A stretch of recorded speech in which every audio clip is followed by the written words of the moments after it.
Tapi perlu diingat, bosku, jangan sampai teman-teman salah dalam memberikan pakan.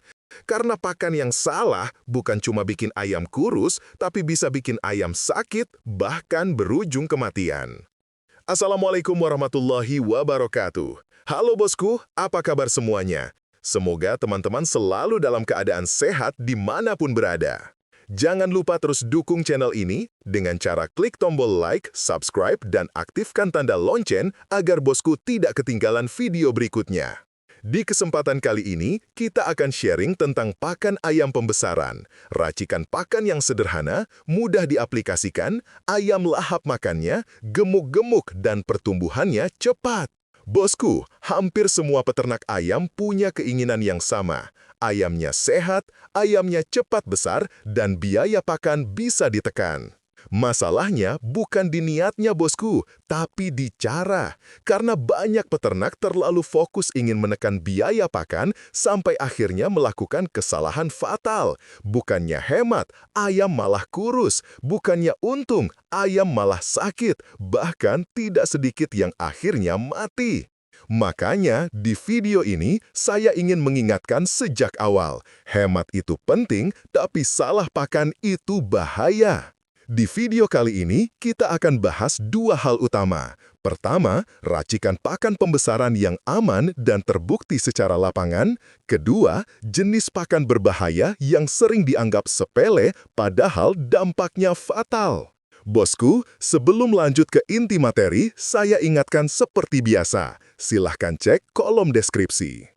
Di sana ada beberapa link video unggulan, panduan lanjutan, dan materi gratis yang mungkin sangat berguna buat teman-teman.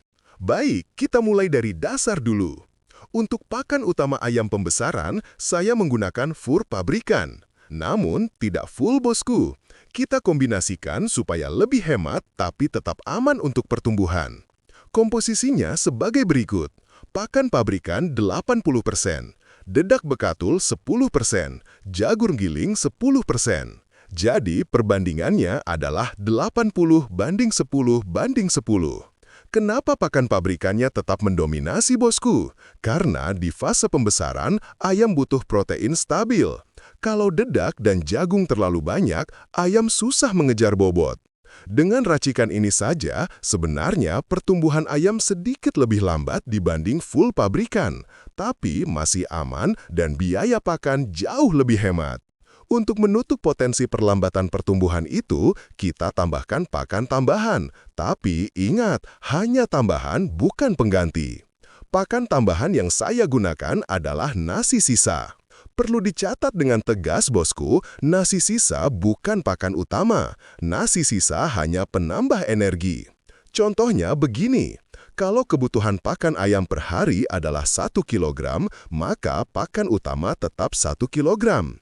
Kalau kebetulan ada nasi sisa, misalnya 3 ons atau 4 ons, maka itu ditambahkan, bukan menggantikan. Artinya, hari itu ayam bisa makan 1,3 sampai 1,4 kilogram. Inilah yang membantu ayam tetap mengejar pertumbuhan. Nasi sisa cukup diberikan 2 atau 3 hari sekali, tergantung ketersediaan. Kalau tidak ada nasi sisa, tidak masalah. Ayam tetap aman dengan pakan utama. Sekarang kita masuk ke tahap pengolahan pakannya.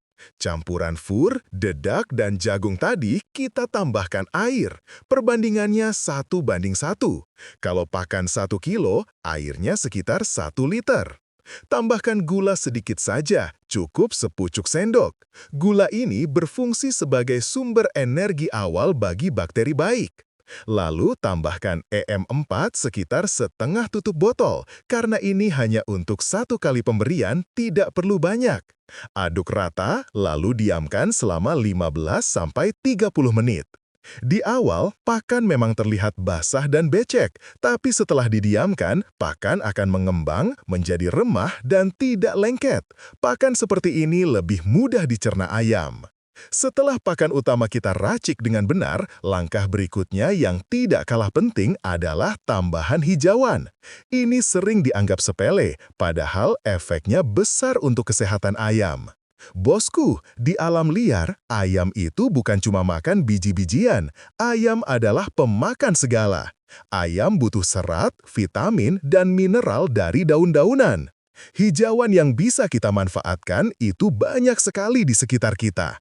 Contohnya daun talas, daun pepaya, daun singkong, daun kelor, daun ubi, bahkan daun mengkudu. Hampir semua daun hijau punya manfaat, asalkan tidak beracun dan diberikan dalam jumlah wajar. Cara pemberiannya sederhana. Daun dipetik segar, dicuci, lalu dipotong kecil-kecil. Bisa disobek dengan tangan, digunting, atau dipotong pakai pisau. Tujuannya supaya ayam mudah memakannya. Hijauan ini kita campurkan langsung ke pakan basah yang sudah kita racik tadi. Tidak perlu banyak, sedikit tapi rutin jauh lebih baik daripada banyak tapi jarang. Hari ini daun talas, besok daun pepaya, lusa daun kelor. Variasi ini penting supaya nutrisi yang masuk ke tubuh ayam juga bervariasi. Sekarang kita bahas pakan basah dan dampaknya ke kotoran ayam. Banyak bosku yang takut memberikan pakan basah karena khawatir ayam mencret. Perlu dipahami bosku, pakan basah tidak otomatis menyebabkan mencret. Yang menyebabkan mencret itu adalah manajemen air minum yang salah. Kalau ayam sudah dapat pakan basah, air minum tidak perlu disediakan terus-menerus. Air cukup diberikan secukupnya. Misalnya, pagi diberi, siang ditarik, sore diberi lagi.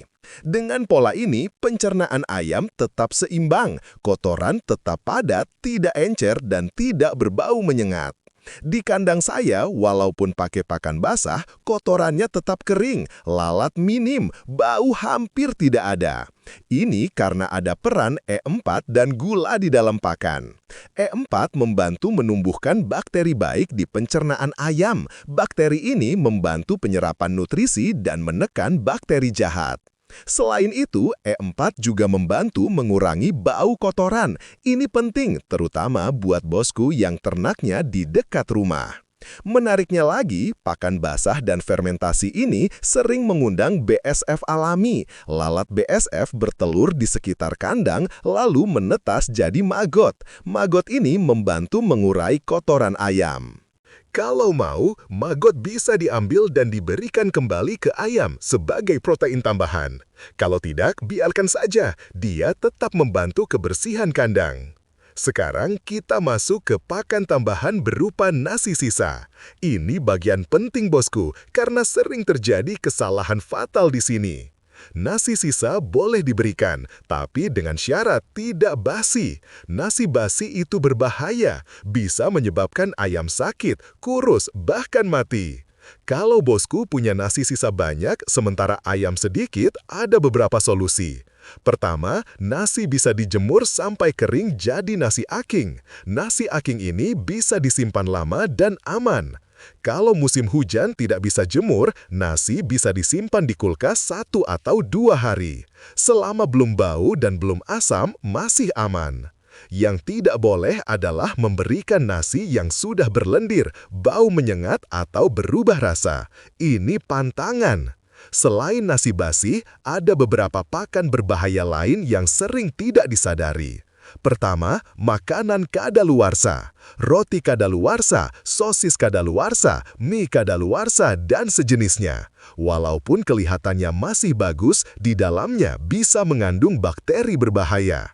Kalau memang mau diberikan, sebaiknya diolah dulu, direbus atau difermentasi. Jangan langsung diberikan mentah.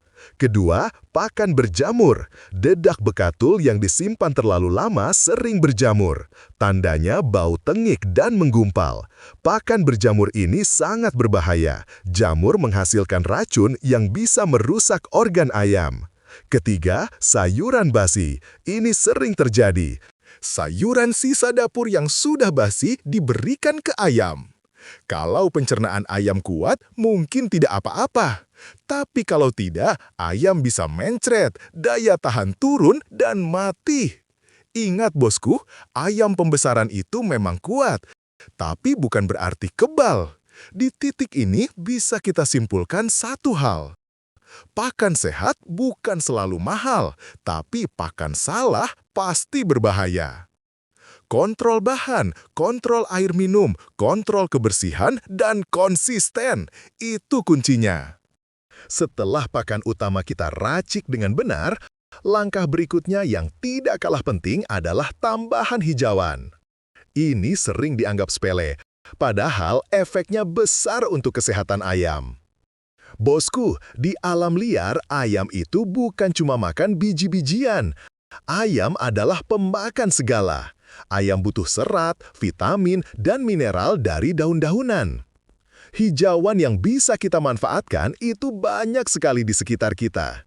Contohnya, daun talas, daun pepaya, daun singkong, daun kelor, daun ubi, bahkan daun mengkudu. Hampir semua daun hijau punya manfaat, asalkan tidak beracun dan diberikan dalam jumlah wajar. Cara pemberiannya sederhana. Daun dipetik segar, dicuci, lalu dipotong kecil-kecil. Bisa disobek dengan tangan, digunting, atau dipotong pakai pisau. Tujuannya supaya ayam mudah memakannya. Hijauan ini kita campurkan langsung ke pakan basah yang sudah kita racik tadi. Tidak perlu banyak, sedikit tapi rutin jauh lebih baik daripada banyak tapi jarang. Hari ini daun talas, besok daun pepaya, lusa daun kelor. Variasi ini penting supaya nutrisi yang masuk ke tubuh ayam juga bervariasi. Sekarang kita bahas pakan basah dan dampaknya ke kotoran ayam. Banyak bosku yang takut memberikan pakan basah karena khawatir ayam mencret. Perlu dipahami bosku, pakan basah tidak otomatis menyebabkan mencret. Yang menyebabkan mencret itu adalah manajemen air minum yang salah. Kalau ayam sudah dapat pakan basah, air minum tidak perlu disediakan terus-menerus. Air cukup diberikan secukupnya. Misalnya, pagi diberi, siang ditarik, sore diberi lagi. Dengan pola ini, pencernaan ayam tetap seimbang, kotoran tetap padat, tidak encer, dan tidak berbau menyengat. Di kandang saya, walaupun pakan basah, kotorannya tetap kering, lalat minim, bau hampir tidak ada. Ini karena ada peran EM4 dan gula di dalam pakan. EM4 membantu menumbuhkan bakteri baik di pencernaan ayam. Bakteri ini membantu penyerapan nutrisi dan menekan bakteri jahat. Selain itu, EM4 juga membantu mengurangi bau kotoran. Ini penting, terutama buat bosku yang ternaknya di dekat rumah. Menariknya lagi, pakan basah dan fermentasi ini sering mengundang BSF alami. Lalat BSF bertelur di sekitar kandang lalu menetas jadi maggot. Maggot ini membantu mengurai kotoran ayam. Kalau mau, maggot bisa diambil dan diberikan kembali ke ayam sebagai protein tambahan. Kalau tidak, biarkan saja, dia tetap membantu kebersihan kandang. Sekarang kita masuk ke pakan tambahan berupa nasi sisa. Ini bagian penting bosku karena sering terjadi kesalahan fatal di sini. Nasi sisa boleh diberikan, tapi dengan syarat tidak basi. Nasi basi itu berbahaya, bisa menyebabkan ayam sakit, kurus, bahkan mati. Kalau bosku punya nasi sisa banyak, sementara ayam sedikit, ada beberapa solusi. Pertama, nasi bisa dijemur sampai kering jadi nasi aking. Nasi aking ini bisa disimpan lama dan aman. Kalau musim hujan tidak bisa jemur, nasi bisa disimpan di kulkas 1 atau 2 hari. Selama belum bau dan belum asam, masih aman. Yang tidak boleh adalah memberikan nasi yang sudah berlendir, bau menyengat, atau berubah rasa. Ini pantangan. Selain nasi basi, ada beberapa pakan berbahaya lain yang sering tidak disadari. Pertama, makanan kadaluarsa. Roti kadaluarsa, sosis kadaluarsa, mie kadaluarsa, dan sejenisnya. Walaupun kelihatannya masih bagus, di dalamnya bisa mengandung bakteri berbahaya. Kalau memang mau diberikan, sebaiknya diolah dulu, direbus atau difermentasi. Jangan langsung diberikan mentah. Kedua, pakan berjamur. Dedak bekatul yang disimpan terlalu lama sering berjamur. Tandanya bau tengik dan menggumpal. Pakan berjamur ini sangat berbahaya. Jamur menghasilkan racun yang bisa merusak organ ayam. Ketiga, sayuran basi. Ini sering terjadi. Sayuran sisa dapur yang sudah basi diberikan ke ayam. Kalau pencernaan ayam kuat, mungkin tidak apa-apa. Tapi kalau tidak, ayam bisa mencret, daya tahan turun, dan mati. Ingat bosku, ayam pembesaran itu memang kuat, tapi bukan berarti kebal. Di titik ini bisa kita simpulkan satu hal, pakan sehat bukan selalu mahal, tapi pakan salah pasti berbahaya. Kontrol bahan, kontrol air minum, kontrol kebersihan, dan konsisten. Itu kuncinya. Bosku, dari pembahasan bagian pertama sampai bagian ketiga, satu benang merah yang sangat jelas bisa kita tarik bersama. Sukses ayam pembesaran itu bukan soal pakan paling mahal, bukan soal cepat besar, dan bukan soal ikut tren. Kunci utamanya ada pada pemahaman dasar, konsistensi, dan kesabaran dalam proses. Banyak peternak gagal bukan karena ayamnya jelek, bukan karena kandangnya kecil, tapi karena terlalu sering salah dipakan. Salah takaran, salah bahan, salah cara memberi, dan yang paling sering salah dalam mengontrol diri. Bosku harus ingat, ayam itu makhluk hidup. Dia merespon apa yang kita berikan setiap hari. Kalau pakannya asal, kalau kebersihannya nol, kalau pergantian pakan terlalu sering, maka hasilnya juga akan asal. Di Ternak Ayam ID, prinsip yang selalu kita pegang adalah pelan tapi pasti. Tidak perlu memaksa ayam cepat besar, tidak perlu memaksakan modal besar di awal. Yang penting ayam sehat, hidup stabil, dan biaya terkendali. Racikan pakan yang kita bahas ini bukan rahasia mahal, bukan ilmu tingkat dewa. Ini ilmu lapangan, sederhana, bisa dipraktekkan di kandang kecil maupun besar. Kombinasi pur pabrikan sebagai dasar, dedak dan jagung giling sebagai penyeimbang biaya, nasi sisa sebagai tambahan energi, hijauan sebagai sumber vitamin alami, ditambah manajemen air minum yang benar dan kebersihan kandang yang dijaga. Kalau semua itu dijalankan dengan konsisten, bosku tidak butuh obat mahal, tidak perlu panik setiap ayam lesu sedikit, tidak perlu gonta-ganti pakan karena ikut omongan orang. Di dunia ternak ayam, yang paling berbahaya bukan penyakit, yang paling berbahaya adalah tidak punya prinsip sendiri. Hari ini ikut A, besok ikut B, lusa ikut C. Akhirnya ayam bingung, peternak stres, hasil tidak ada. Bosku, mulailah ternak ayam dengan niat belajar, bukan niat cepat kaya.